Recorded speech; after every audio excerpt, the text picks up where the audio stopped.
people don't know who to buy from, right? And so we've now seen Twitter, LinkedIn, become a really good means of us getting content. And so how do you then build your brand so that people trust you, Chris, to buy from you, learn about, are they the top 3 problems the customer has in it every week? If they're not the top 3, you're probably building the wrong product. It's a super smart, super eager intern. So interns don't really know what the world's like, the mistakes, how to frame it. But if they're super smart, they're really good. So how do you train an AI?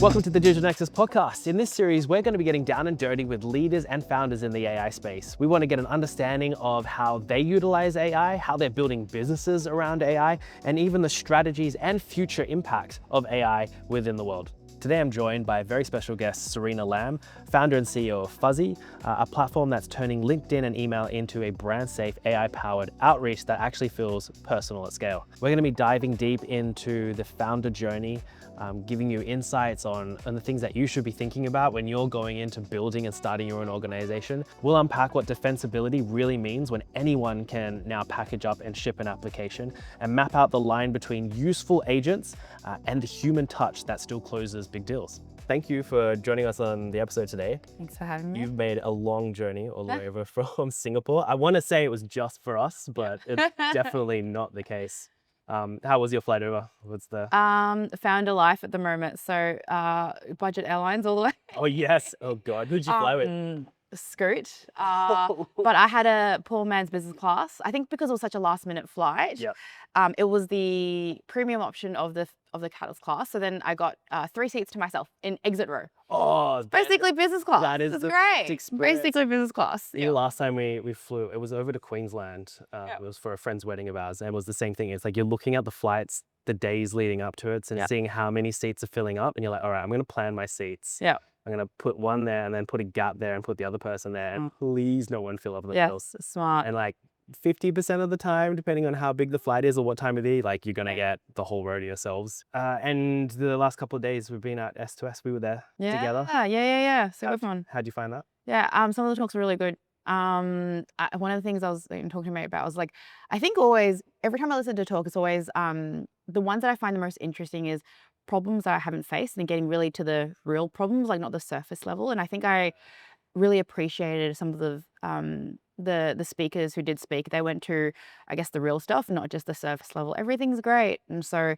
for me, that was a really great learning experience, especially the Series A founders, which I found really cool on the second day. Yep. And then I think some of the facilitators, the ones that I really liked more, the ones that like asked the hard questions, got into the details, exactly the tactics around it, so I could have tangible things I took away. So yeah, there were some ones that I liked more. Overall it was good. Met some really great people as well. So always fun. Nice. Yeah. I found there was a lot of these events that we're going to more and more, it's all panels. And like needs to be a bit more of a mix of people who are actually showcasing and demoing or experiences and ways of working rather than having 4 people sit in a room. Yeah. And 9 times out of 10, it ends up just being a marketing plug for whatever product that they're servicing. And you're sitting in the back just going, no, we're not getting anything out. Yeah. So one of the things that I've liked for a lot of tech events I've been going to, because I like seeing how the way people build, like Cursor events, I went to Amcode, I went to Visa, Vercel's one as well, is they do demos. And so I try to always look beforehand because, founder time, you don't have much time. So you want to see who's building, what they're building, and what sort of workflows. Yeah. And so it was really cool going to their office, getting the people to demo what they're building. And then off the back of it, you're like, okay, I'm probably building something similar, or my workflow is kind of similar. What are the sort of problems that you might face, like they're facing? And generally I have something similar, or they've already figured it out because they've got a much bigger team than I have.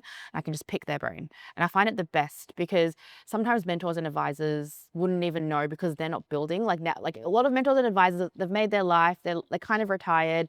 They're really good with the strategy piece, but the tactics wise, because they're not building every day, they can't help. And so it's always like the engineers and people who are at the forefront that's really helpful.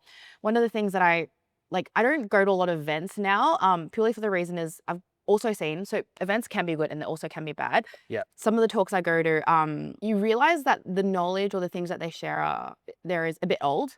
And I used to, when I was younger, I'm like, oh, I'd love talks, I'd hear them and I'd be so amazed, but Old as in like out of date? out of date. Yeah. Out of date. Because things are, So much so. exactly, and things are moving so quickly. And I was talking to one of my investors about Especially in this. the space that we're in, right? Exactly. And one of my investors is like, Serena, you're at the forefront right now. You're the one creating this change. That's why it hasn't been documented. It's not even the podcasts, not even in the articles. And so the people that are presenting, they have a polished version that they're packaging up to do brand awareness. And he's like, you're the one that's also making the mistakes along the way. So you're forging part of that future journey, what that looks like. And so that's why you don't learn anything. And so events are a mixture of like when I find that's helpful is like demos, use cases, and what tactically what actually works. Otherwise, it's kind of like, marketing speak, marketing, exactly. like buy my product. It's validating though, right, for the stuff they do, because So you valid, realize that you're on the right path. You're doing the right things, you're on the right path, you're exactly. making the right experiences, and the biggest thing, like, which I love that you said there, is that learning and adapting on the way. Yeah. Like, as founders and entrepreneurs, I don't think you ever hear a story of a founder or an entrepreneur going, yeah, I did it right the first time. It was awesome. I went in, made no mistakes. And now I'm Or if successful." they do it, they were lucky and they're stupidly unsuccessful the second or third time because they got cocky You don't and had a that's yeah. so So that happens as well, but then they just get too cocky. And I've seen so many, I've met founders who raised a $15 million seed round, got super cocky and had the right connection and series, and then had no revenue to Series A, which is crazy. And then they tried to raise another round, but like end up getting like 50K of revenue for the whole year. And it's like most pre-seed companies, well, a lot of pre-seed companies can do that. So yeah, it's just. And if raising 15 mil for some kind of B2B or B2C product and only having 50K of revenue, I think your directors are going to have a bit of a problem with that. We trailed off into something that's really interesting, and I really want us to continue that, but I want to talk about you first and what you're doing. Yep. You've got a really interesting and awesome background. Obviously, you worked at IBM. We've got some friends in a similar vein. I was speaking to someone yesterday about how many people from IBM Consulting were actually at the Startup to Scale Summit, and it was drew a comparison to being an Olympian. It's kind of like, when you go to the Olympics, it's not like you used to be an Olympian. It's like you are an Olympian for life. It's like once you're an IBM as a consultant, it's like you're an IBMer for life. It's kind of like that mentality. Yeah. So, IBM background, you went out, started to explore, you had the entrepreneurial spirit pretty much from the get-go, and now you've launched your own business, Fuzzy, which is doing pretty well for itself. Like, tell me more about this experience that you've been going on. Yeah, definitely. Where do I start? I think I always knew I wanted to be a founder. It was like I knew I wanted to be successful, and I think growing up watching TV, like watching Suits, whatever, I used to think it was a CEO. And then I watched the social. How good is watching? Literally, I'm like, I'm gonna be this, like, exactly. But I think it was when I watched The Social Network. I might be paraphrasing the scene actually, but I remember Dustin and Mark got in trouble, and they went to the dean's office, and they said every university in the world would try to create really great CEOs from the universities, but at Harvard we create people who hire CEOs. And that just like blew my mind. I'm like, I would love to build something to hire really great people around me. And like I've realized my best career moments is when I've had really great people around me and a really fun team. And I think the best way to have that completely is when you build your own company. Because when you build your company, you can choose your leadership team, you can choose the people that work for you, and work just becomes so fun. But yeah, it was that moment that made me want to do a startup. And when I was 20, I got into the Monash Incubate program. It was like one of the first accelerators that was around Australia. So like 10, 15 years ago. And then off the back of it, got into Incubate, then applied for StartMate actually. I think that was the only accelerator program at the time. Got shortlisted, made it to the finals, flew up to Sydney from Melbourne. And then, the only reason we got, like, everyone really liked us, and back then it was only 10 companies per year, really small cohort. Met, Nikki, Rick, all them, they were interviewing us as well. And I remember back then we were doing a dating app, and the tricky thing with dating is there's no longevity. So if you're successful, then they leave.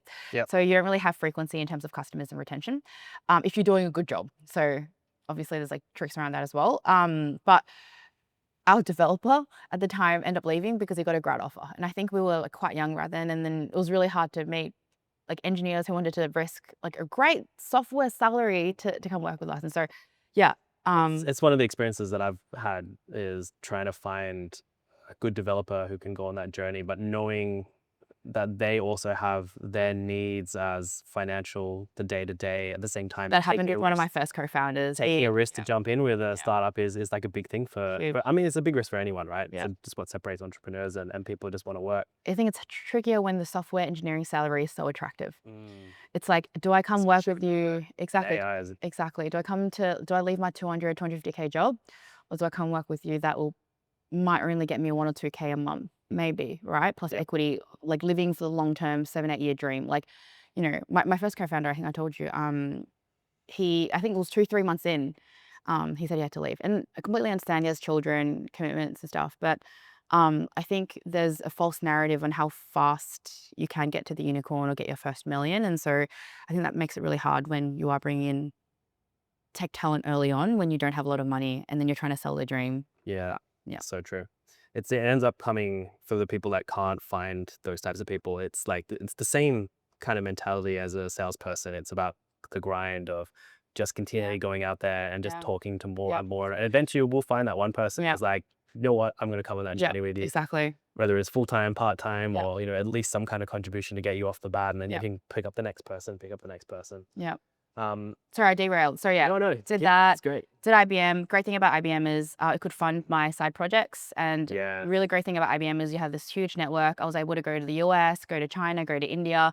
I think I had one of the best experience out of all my friends in terms of the ability to travel. I had different Because exposures. of IBM? Like, Because of IBM. they flew you around? Yeah. oh, It's my first time I traveled business class. oh, there we go. I was like, they called me Miss Lam when I came in. I'm like, oh, feels so fancy. Like no one called me Miss Lam before. and now the founder life, you're back on Now I'm back on Scooting Jetstar all the way. Love So yeah, don't worry, I'll be back in Yep, SQ yep. one day. I know, I see it. But yeah, that was we did that, and then very lucky, worked across a lot of projects, and because of that, my network, every city I go to, I'll have someone that I know that I used to work with. So like now I'm in Sydney, I know a lot of people here. Went out for dinner, I bump into a lot of people as well. And then I did other side startup projects. So Yep. I think I've done about 10 businesses as well. Like I did a crypto one. I've done an Amazon was all the rage. I've done that. I've done, I got really into nootropics.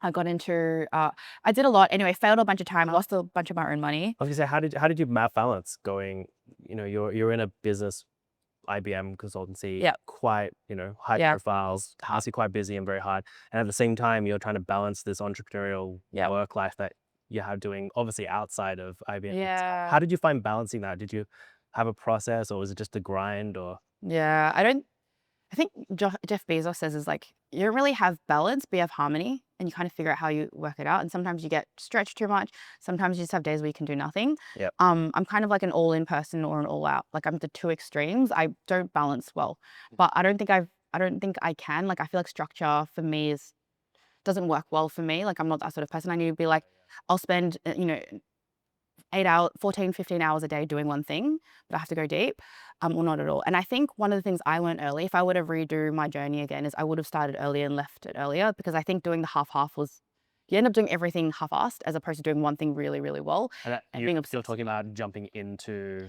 I was working building something corporate from and scratch. exactly. Yeah. I was building and doing corporate at the same time, and it doesn't work. And there was a reason why those businesses, like, they made a bit of money, but it wasn't big money. It's because I wasn't putting in all my effort and everything into it. And now that I'm running, I'm like, okay, it takes so much headspace to do something completely different. So yeah. Do you think it'd be easy though? Because like, if you think about it from the perspective of at that point in your life, you are still needing to make money to make ends meet. Exactly. That's The why I task stayed. Yeah. Do you think moving out and starting a business, not having that security, do you think you would have been able to do that then, even though you say to yourself, I'd love to have done that Yeah. at that point? A good thing about Asian families is you stay at home for a very long time. And it was so funny. Actually, on the other end, when I was 25, I wanted to move out, and my parents got so mad at me. I did it anyway. Yeah. Oh, Asian parents. I did it anyway, whatever. But you're absolutely right. I think the other thing that I do tell young founders is startups sound great and it's often glorified, but I think having a steady income is underrated. Mm. Being able to fuel your passion with money is underrated. The network that you get from any job is underrated. The skills that you get is underrated. Like even frameworks and structure sometimes is quite underrated. I think everyone gives corporate bad rap, and sure, sometimes it's quite annoying, but there are good things that you can take out of it. Even working as a team, how to negotiate with different stakeholders, up the chain, down the chain, influence people below you. These are really important things that you learn in working with people than going straight to a startup. I've met a lot of founders that went straight to a startup, raised a bunch of money, and none of their employees are happy because they've never had to manage team, work a team, and they've got this authoritative, this is what you do because they watched it on a movie, or this is how their dad taught them, or this is how they were parented, and they don't know how to run a team.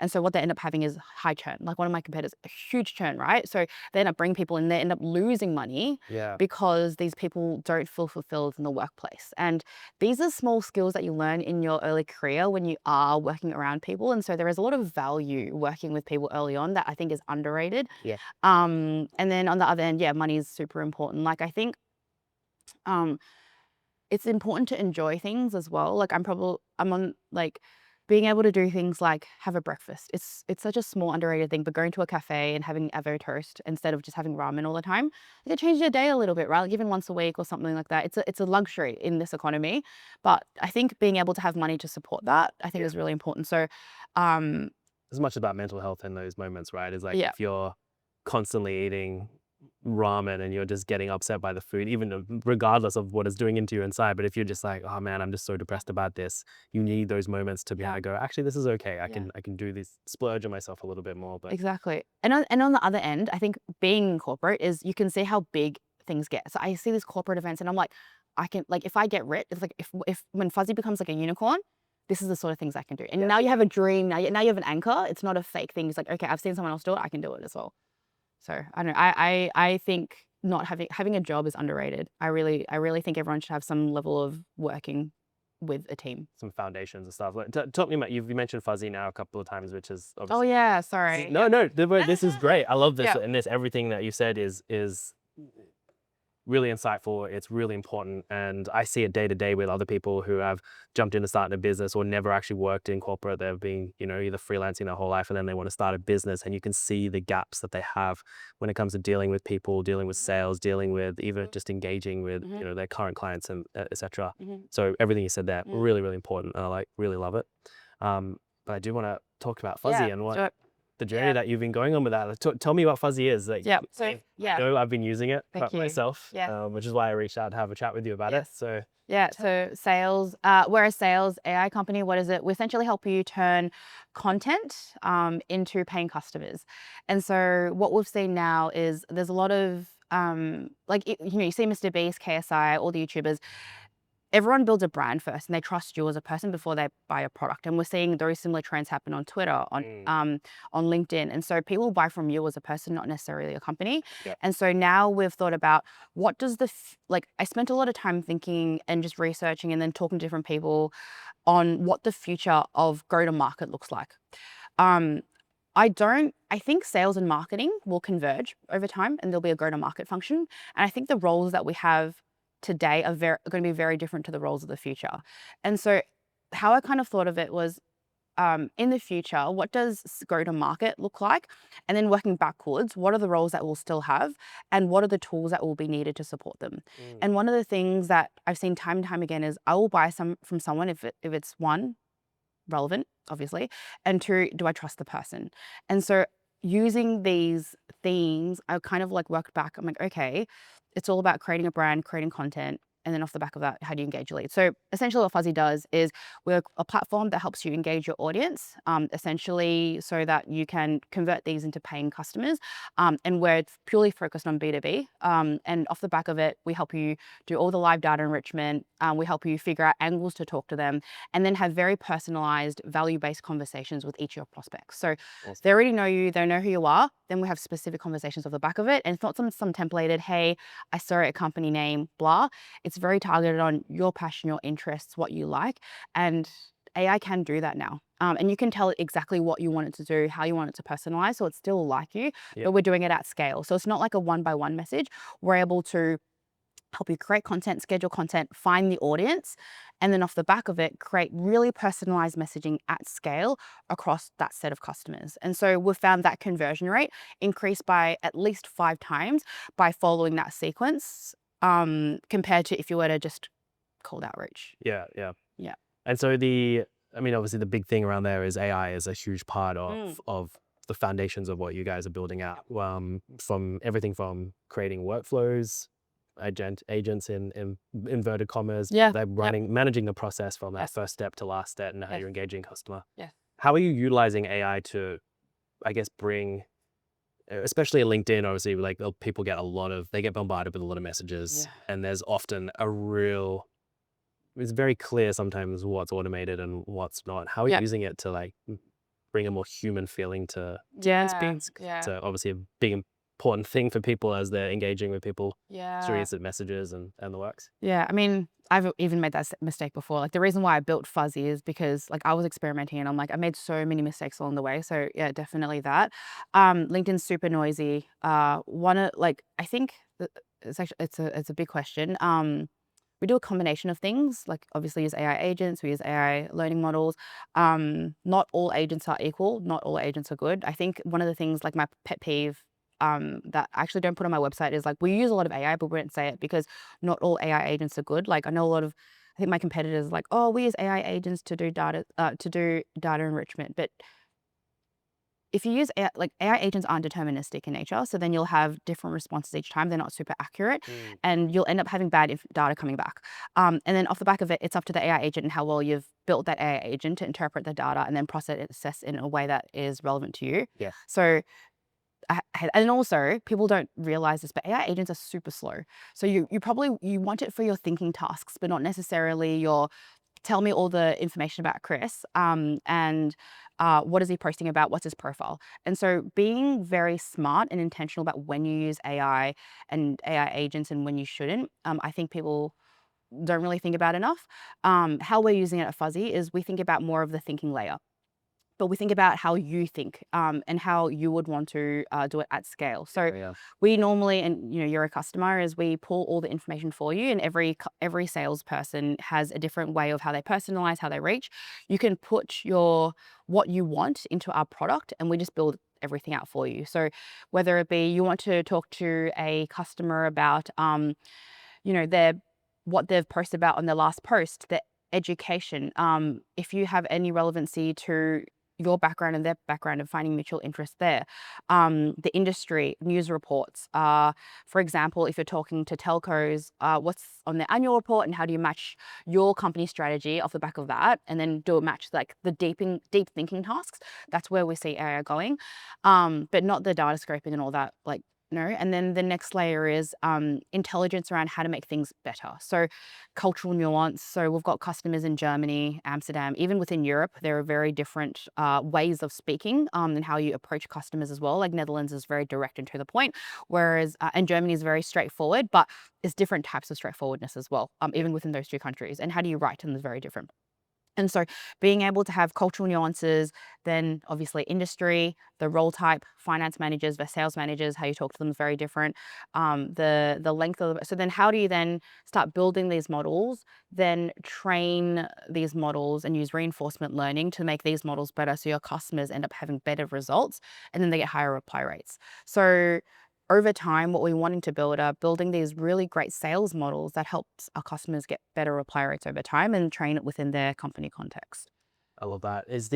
So thinking about it from clients, customers, businesses, organizations, sales is always a really important thing. And we've talked about from B2B perspective. Um, what are you seeing the things that these customers are not thinking about, and when it comes to their sales processes, their workflows, whether it's even integration and considerations around AI, what do you see them not doing enough, and how can, I guess, Fuzzy support them in those manners if it can? What are people not doing enough? And what are they doing wrong about their strategies at the moment? Oh, I hate the spam cannons, I think they call them, like the, "Hi, I'm doing this," like something that's not relevant. I think you I love that spam. I I'm going to think use that word. Yeah, I hate it. I think at the end of the day, relevancy is important. Like how we think about building fuzzy is we want a super easy to use tool to get you to your outcome. But at the end of the day, the person, the closer, the account executive, the sales professional will still have the strategy because they're closer to the customer. They have all the offline context on how to build a strategy and how to speak to them. Mm. And so even sending like super relevant messages that is targeted based off their interests, what they care about, and is and like one of the things I was actually I just caught it with Dan Brockman just then from early work is running a sales company and he showed me one of his texts. I didn't even read the thread, and I think there was he goes, this guy wrote, "Hey, looking to collaborate and partner," with no context. And I was like, I hate those messages because it's like it shows me that you haven't read my profile. It shows me that you haven't thought about how we'd work together. I'm not, and then you shows me how you're going to waste my time in the future as well because you're going to use my session to learn about my business when you should have done that preparation beforehand. Mm. A good salesperson would use Fuzzy or to try to understand your prospects, what they care about, what your business does, and then try to find ideas. And so you're not wasting, because the people that we're targeting don't have time as it is, and you don't want to waste their time. So how can you make it super relevant for them so that when you're on the call, you've already done the research, so you know exactly what to talk about, just like how you've done research here. And then also off the back of it, how do you then write messages that are relevant to them? Because if they're senior stakeholders, you don't want to waste those time. Like they see a chunk of text, they're not going to read it. If they see something super generic, they're also not going to read it. So making something super personalized and relevant, super important.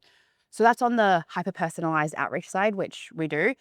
The other side is how do you create credible and trustworthy content?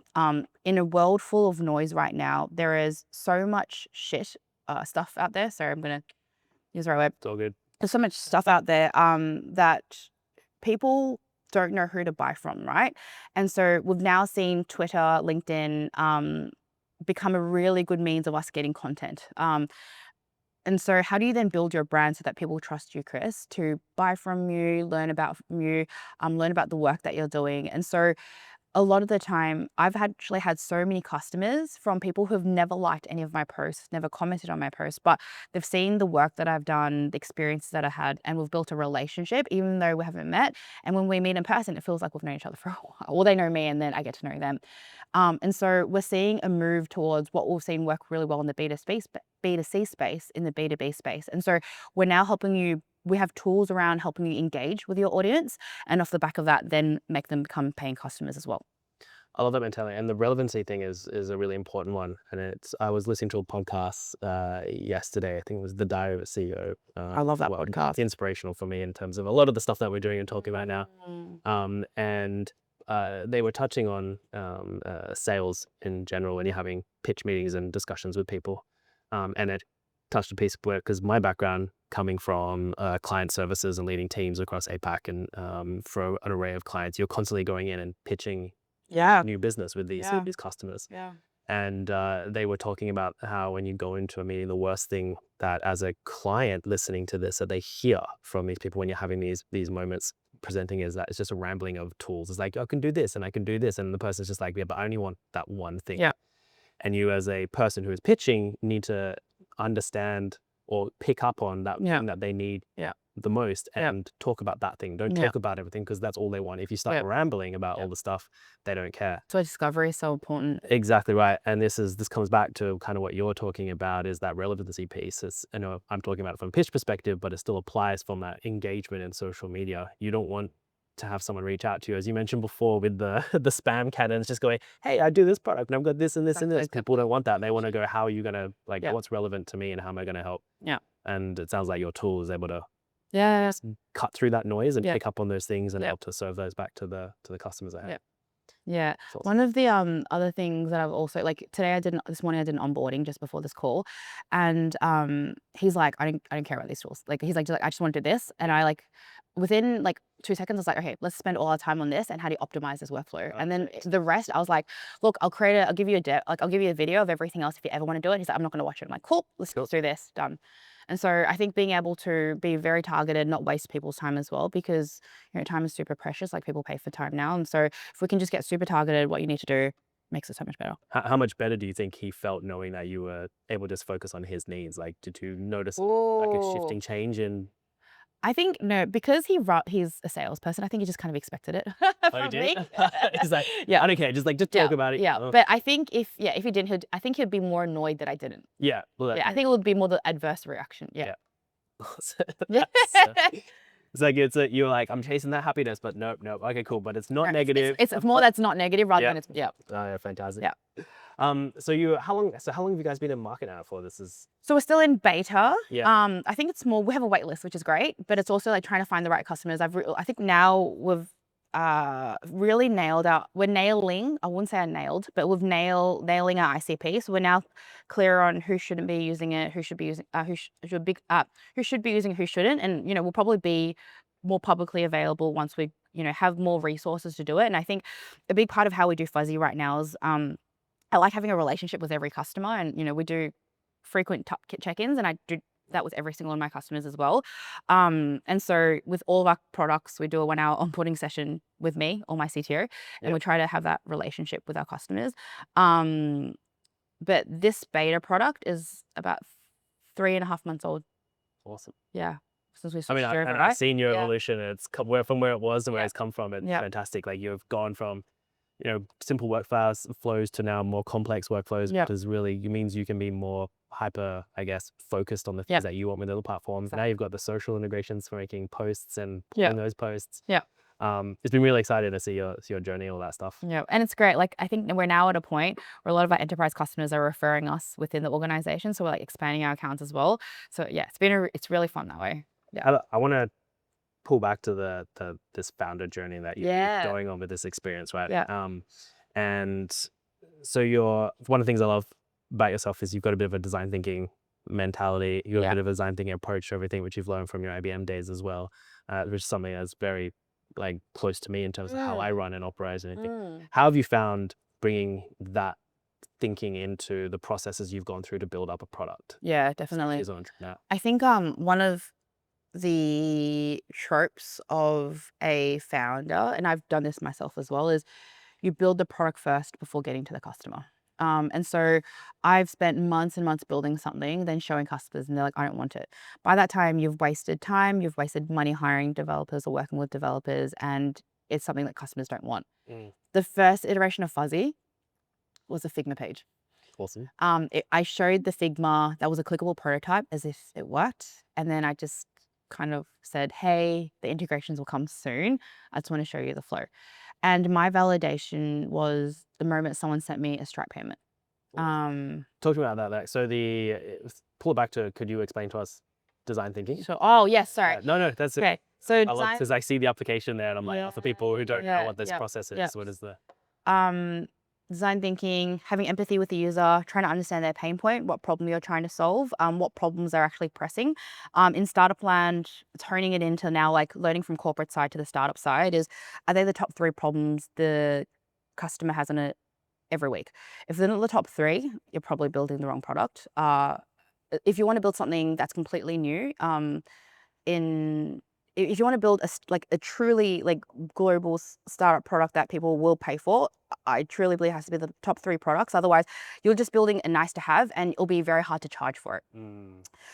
From there, you do the ideation. So these are all the approaches that we could take. Let's figure out which one sticks. I think in the context of design thinking in corporate, I'll go both because I've done both. In corporate is you bring in the sponsored users, you get their feedback, you iterate it, and then you build a prototype back and forth. I think in Startup Land, you don't have that privilege because sponsored users generally are paid, and you don't have that money as a startup. But the really cool thing about startups is people are very generous with helping, giving back. I think especially senior people. And so I've been very privileged for when I wanted feedback or advice, people are open to giving to it. So in Startup Land, taking that back is having empathy, ideating, having all these solutions, then you as a team trying to prioritize based off 2 things, impact and desirability. I changed the metrics around in Startup Land for me as the HCD, human-centered design stuff, desirability, viability, and feasibility. So desirability being, do people want it? Viability is, will people pay for it? And feasibility being, is it actually possible to build? If it's impossible to build, there's no, if I wanted to have a vitamin that could solve every ailment, it's just impossible, right? Yeah. So then you'll need to rank based off all 3 of those things. I'm a bit contrarian where, I think there's a lot of startup plans speak where it's like, oh, build something and as long as people use it, don't worry about monetization. I'm on the other end. I feel like if no one's going to pay for it, no one's going to pay for it. And you're just going to end up spending years building something. Like, I think those were Facebook days, social media days. Like, I just don't think you can do that anymore. I think you have to have the viability aspect, even if it's $5. So I had a customer tell me it's too expensive. And I'm like, okay, how much will we pay for it? And then they said a price. And I'm like, if I give you that price today, will you pay for it? And like, done, put it in. And it doesn't really matter, I think especially early on, what that price is. And I think I did go through a period where I was so stuck on like what the price was. I think it's someone's willing to put $1 against it. It could be $1. Well, not for my product, but other products, especially when you're testing. It could even just be $5, but that's validation that someone values their coffee money to give to you. And I think that's a huge validation and shouldn't be underestimated. Yeah. So I think building on the design thinking framework, the DVF, and then from that you've probably ranked like 10 ideas, rank them based on what you think, and then just go through them systematically one by one. I think one of the great things now is you have Lovable, V0, Bolt, and you can have so many, like, you don't have to do Figma back in the day, last year. Was Back so in my day. murder, Adrian Monsugar, was so hard to manage and build. Now it's like you can do it all yourself. Like, one of the things I didn't like about S2S yesterday is all these pictures. They're like, oh, we want to raise money for MVP. And I was like, the hell? Like, there's so many tools out there. As I was watching the pictures and I was building prototypes to send to my customers. Like, every time we build something, I can code up something, send it to them as a screen video. I'm like, what do you think? And we're doing live iterations. So I'll also work through my current process. I would they give me their requirements. I spec it out, I like V0, but whatever tool you like, put into V0, do the workflow, kind of sense check if it makes sense to me. Once it's done, I send that link, give it to the customer. I'm like, whenever you have a free trial, like free 5 minutes, give it a go, give me some feedback. Then we go back and forth. One of the things I've also learned the hard way is I've given it to my developers, we build it, and then the developers are going back and forth with the customer, and my developers get super pissed off at me, which I think you heard the end of before when we were walking up here, super pissed off.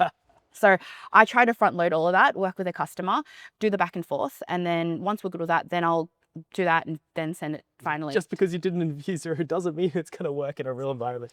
Well, luckily now I know so much about the back end. I know how to process everything. I know what's possible and not possible. So I can work within the frame.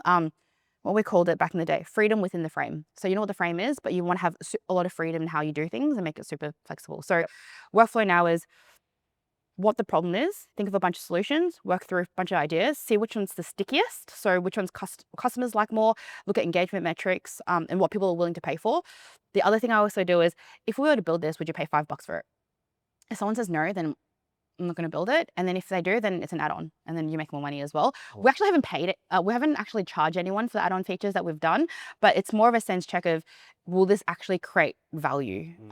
And I think in the B2B context, it's all about, if they're going to pay for it, then you know that you've added value. You've also got the mentality of, as you're building out your product and adding more features, especially with the rise of customer expectations, those is adding to the feature set that they already have. They are paying customers, they expect more and more. So you're building and maintaining them in the long term, right, by adding a lot of this stuff to an extent. Exactly. One of the other value propositions that we have and that we've thought of is, our customers, in particular, sales and marketing people, they have such a huge tool stack.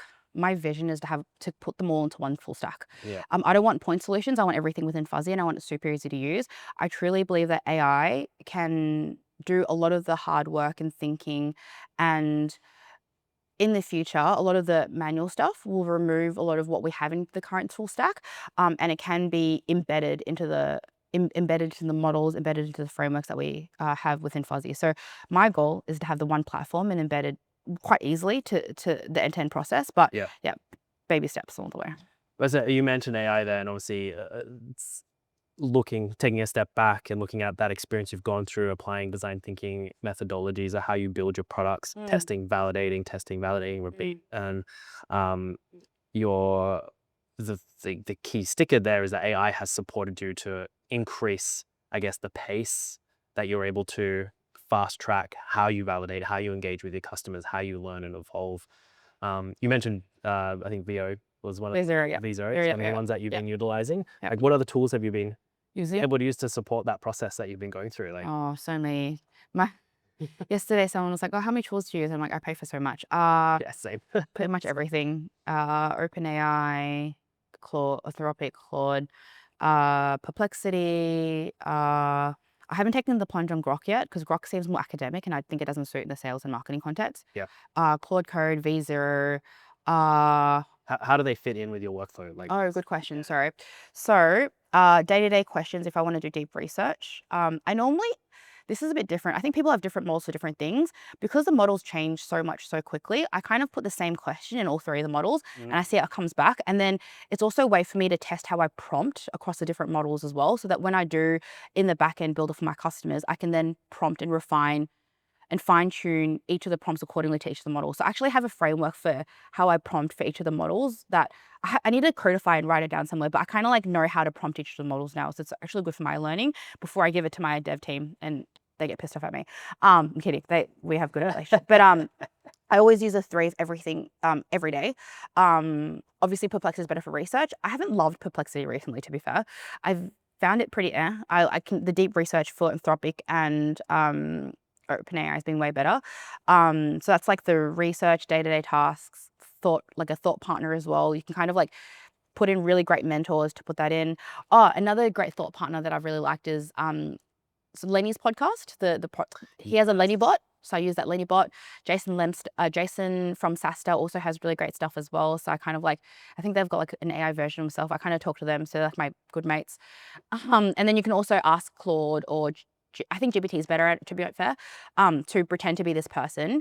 This is what I'm thinking about. Can you ask me challenging questions? So I make it ask me challenging questions so I can be more mindful and thoughtful so that I don't have flaws and gaps in my thinking. Yep. Because you don't necessarily have time to like message everyone. So I kind of like use it sometimes as a little bit of a mentor. And then I also ask for stupid questions because sometimes, you don't want to bother people with stupid questions. I'm like, explain to me like I'm a grandma and it'll give me really good concepts. Like one of the other things I've learned, explain to me like a grandma is way better than explain to me as like than I'm a 5-year-old.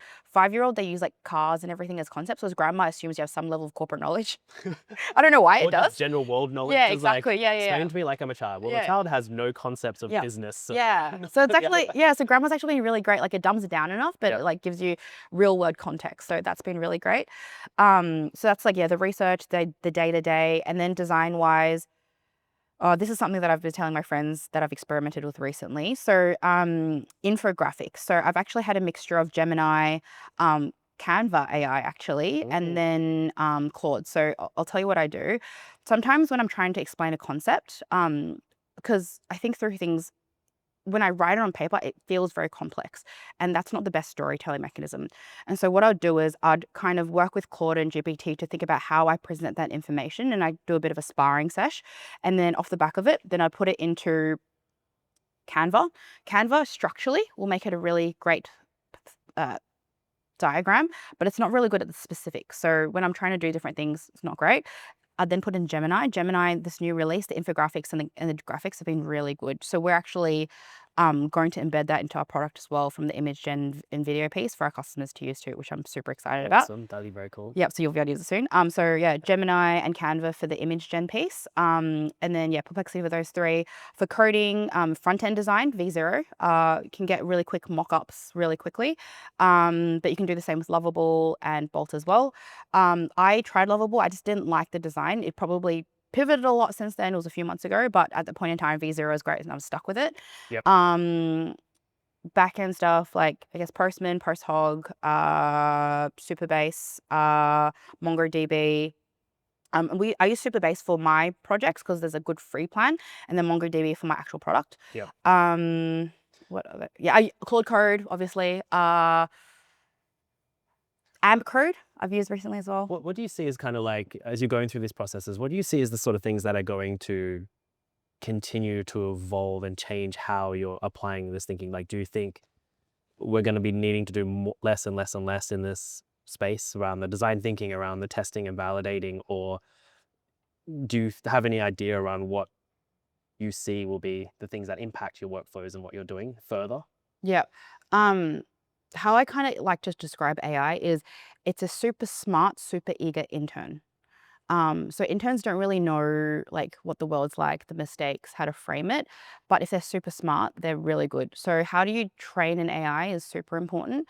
So as an example, like, you know how to ask me about design thinking, Yeah. but if I'm like, I want to build a product, AI is not smart enough to be like, have you used design Have you thought thinking? about design thinking? Yeah. Yeah. Have you thought about empathy? Have you thought about it? Could get better over time. It could like hopefully the intern graduates to a graduate, hopefully. I don't know. I thought GPT-5 would be like that, Mm. you know. It It's could get context is king in a lot of that, right? So kind of what you're saying there is at that top layer, you need to be telling it, hey, you are a yeah, design consultant. And exactly. then it starts to go, okay, I need to consider these things. But as a Exactly. generic, all-encompassing person, it has no context. Exactly. Asking it a generic question, you get Yeah. a generic response. Yeah. And to your point of context, like being able to build agents and very smart, building very smart agents, very specific to context is really important because what we've also seen, like as we're building out, is if you dump a bunch of context, it hallucinates and it doesn't really know what to do and it does the wrong thing. It's kind of like how you train an intern, right? If you train the intern a lot of stuff and they're like on their second day, it's like, it's your fault. It's not the intern's fault for giving it a lot of information. So you have to be very specific with tasks because they haven't done their job before. Yeah. So being right, it's like when people are like, oh, AI sucks. It's like, no, it's how you use the AI that sucks. So being able to do all that in the future, I do think it will get better. And so the roles will change. But I think a lot of the strategy, the thinking, the direction, I think still needs to come from humans. And so the way I think about building product is how do you support those intelligent humans to do their strategy? I don't think AI will replace jobs that are manual, that are copy. Like I was talking to a prospect yesterday, the phrase like $15 million, and they still have team in India copying, pasting emails. Oh. And I was like, mate, you can use my product. It takes you 20 minutes. Yeah. And he's like, oh, I know, but the team's so comfortable with this. They have a team of 20 salespeople.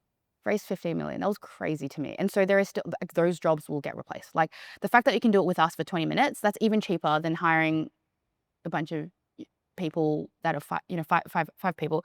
So You mentioned in a previous conversation you had like around AI can wipe out like 60%, 70% of boring jobs, right? yeah, And but humans are still really important in remaining part of the always. Yeah.